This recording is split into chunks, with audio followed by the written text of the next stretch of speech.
Negative evolution ये schizophrenia का एक और लक्षण है। इस लक्षण में क्या होता है कि आप कोई भी काम को करने जाइएगा ना तो उसको टाल मटोल करिएगा। जैसे मान लीजिए कि आपको कोई चीज पढ़ना है, मान लीजिए सपोज कीजिए कुछ याद करना है, 2 पेज हमने आपको बोल दिया कि कल आप रिवाइज करके आइएगा पूरा चैप्टर। आप जाएंगे रिवाइज करने, सोचेंगे रुको थोड़ा सा मुंह धुल लेते हैं, जाएंगे मुंह धुलने, एक बोतल लेके पानी बैठ जाएंगे, थोड़ा सा पढ़ेंगे, फिर पानी पिएंगे, फिर पानी पिएंगे, पेशाब लग जाएगा, पेशाब करने जाएंगे, कहेंगे थोड़ा सा मोबाइल देख लेते हैं, व्हाट्सअप देख लेते हैं। व्हाट्सअप पे गए, थोड़ा सा देखने के लिए आधा घंटा हो गया, तब तक मैं कोनो लिंक दे दिया, व्हाट्सअप से घुस गए, लिंक पे क्लिक करके यूट्यूब पर, अब यूट्यूब पे सर्च करेंगे, आपका दिमाग कहेगा अरे यार छोड़ना इसको, आप कहेंगे अरे थोड़ा सा और, फिर दिमाग कहेगा यार पढ़ना है, टाइम नहीं है, अरे थोड़ा सा और, तो फेसबुक पे कोई नोटिफिकेशन है इस पे चल जाए। ऐसे करते करते करते करते आप अपने टाइम बहुत ज्यादा लॉस कर देंगे। और आपके दिमाग का एक हिस्सा है जो डेली आपको बोलता है यार तुम गलत करते हो, फिर आपका दूसरा दिमाग कहेगा कि नहीं एक काम करेंगे, कल टाइम टेबल बनाएंगे, हमको कैसे कैसे करना है, और वो टाइम टेबल आप बनाएंगे और 2 दिन से ज्यादा फॉलो नहीं होगा, क्योंकि आपका एक दिमाग सिजोफ्रेनिया के हिसाब से ग्रस्त हो चुका है और आप इसे नहीं कर पाएंगे। और आज हिंदुस्तान बर्बाद हुआ है केवल और केवल सिजोफ्रेनिया से। और हमारे देश का जो ये आपका शिक्षा मंत्रालय है या फिर जो स्वास्थ्य मंत्रालय है, इनको कोई मतलब नहीं बनता है कि स्टूडेंट्स किस समस्या से पीड़ित हो रहा है, और टीचर भी इसको एज ए टॉपिक पढ़ा के चले जाते हैं। ये एज ए टॉपिक नहीं है बाबू, ये आपके लिए एक एटम बम है, आपकी जिंदगी को बर्बाद कर रहा है। इसमें से किसी ना किसी को लेके आप कहीं ना कहीं जूझ रहे हैं। इसमें अगर देखिए समझ रहे हैं कि नहीं आ रहा है जी, इसमें क्या बोल रहे सर जी, जो भूत खेलते आ रहे यार, ये सब बीमारी है। निगेटिव इवोल्यूशन बहुत होता है, आई हैव निगेटिव इवोल्यूशन, चलिए जाके इलाज करा लो। निगेटिव इवोल्यूशन में थोड़ा सा में सही हो जाता है। निगेटिव इवोल्यूशन में आप किसी भी काम को नहीं कर पाते हैं। जैसे निगेटिव इवोल्यूशन का एक और एग्जांपल देते हैं। आज से 2 या 4 साल पहले आप दिन में 8 घंटे पढ़ लेते होंगे, 6 घंटे पढ़ लेते होंगे बहुत बेहतरीन ढंग से, लेकिन आज आप उतना नहीं पढ़ के उससे कम पढ़ ले रहे हैं। ये हो जाता है। एक आदमी थे यूट्यूब पे वीडियो बनाते थे, हम उसको बताएंगे नहीं, हालांकि बहुत अच्छे थे वो, 8-10 मिलियन उनके सब्सक्राइबर हैं। तो यूट्यूब वालों को अपने से थोड़ा सा जान पहचान रहता है, तो हमसे फोन किए, कहें जानते हैं खान सर हमको एक प्रॉब्लम है, पहले हम दिन में 4-4 वीडियो अपलोड कर लेते थे और ड्यूटी भी कर लेते थे सब कुछ। आज लॉकडाउन में कोई काम नहीं है, लेकिन बमुश्किल हम 2 दिन में 1 वीडियो अपलोड कर पाते हैं। हम कहें कि काम ज्यादा करते हो, कहे सर कोई काम नहीं करते हैं, लेटते हैं तो तकिया को 3 बार मोड़ लेते हैं ऐसे, और सोचते सोचते दिन निकल जाता है कि ये करना है, ऐसे करना है, बर्बाद कर देंगे, आगे जाके ये करेंगे, ये वो दुनिया भर काम के। भैया आप चुपचाप इलाज करा लो, आपको क्या है निगेटिव इवोल्यूशन है, 2 महीना दवा खाया सही हो गया, अब धड़ाधड़ बना रहा हूँ। कभी किसी व्यक्ति अगर आपको अपना समझ के कोई पर्सनल बात बताया ना, तो उसे किसी और से बताइएगा नहीं। ये लड़कों से कह रहे हैं, लड़कियों से कोई फर्क नहीं पड़ता है वहां पे। लड़की से अगर कुछ कह दीजिएगा ना कि सुनो ये बात जरूरी है, किसी से बताना नहीं, वो पूरे मोहल्ले को बता देगी, और उससे भी यही कहेगी कि किसी से बताना नहीं। पूरे एरिया की लड़कियों को पता चल जाएगा कि क्या बात है, और क्या, और सबको साथ ये भी रहेगा कि किसी को बताना नहीं, किसी को नहीं बताना है, किसी को नहीं बताना है, सबको बता, किसी से बताना नहीं, किसी से बताना नहीं। इसलिए लड़कियां अगर किसी बात को छिपा लेंगी, ये इस दुनिया का 8वां अजूबा हो जाएगा। निगेटिव इवोल्यूशन समझ में आ रहा है?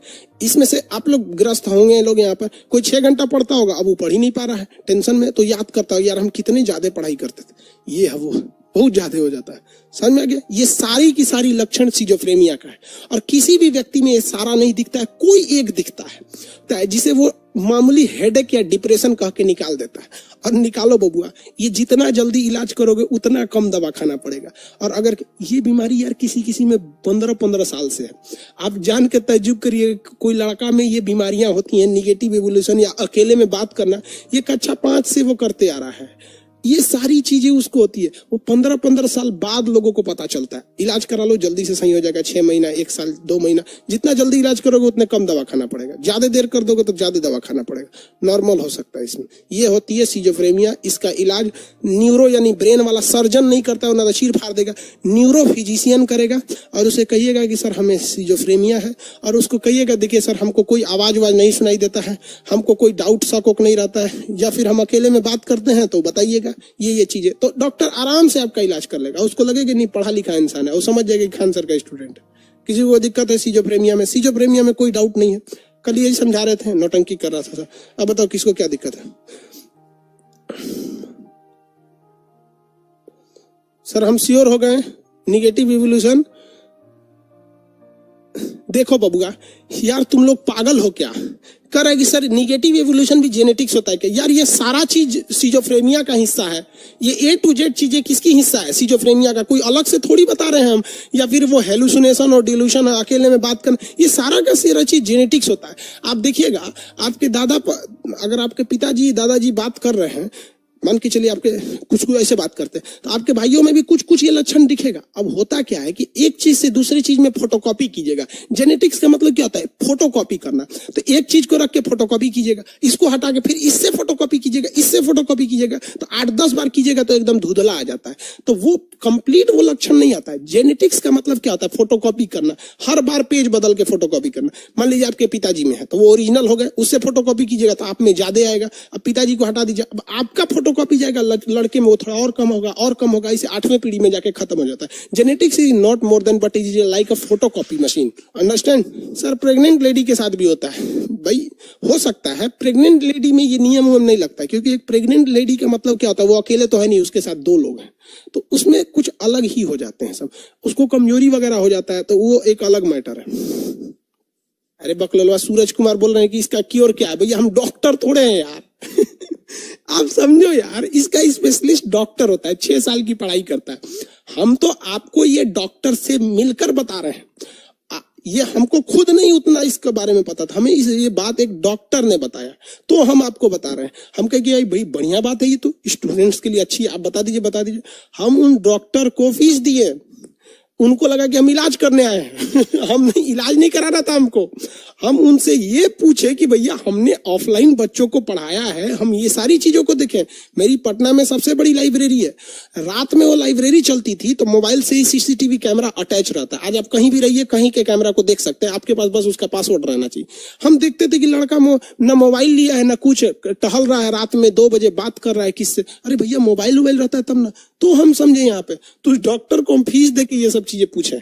तो ये बेहतर एक अच्छे से डॉक्टर से मिलिएगा। और देखिए ब्रेन के मैटर पे कोई छोटा मोटा डॉक्टर नहीं, आपको अगर ब्रेन से रिलेटेड है तो दिल्ली आ जाइए, अच्छा है, एम्स वगैरह में दिखा लीजिए, ऑनलाइन अपॉइंटमेंट लेके। समझ में आ रहा है?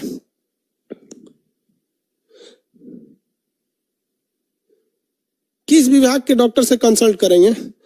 अरे कहीं का वो डॉक्टर जो ना डिलीवरी कराता होगा ना, उससे कंसल्ट कर लेना, कहना कि सिजोफ्रेनिया हो गया है। पूछता किस डॉक्टर से? अरे यार ब्रेन से बीमारी है, ब्रेन का न्यूरोफिजिशियन कौन होता है? न्यूरोफिजिशियन से इलाज कराना।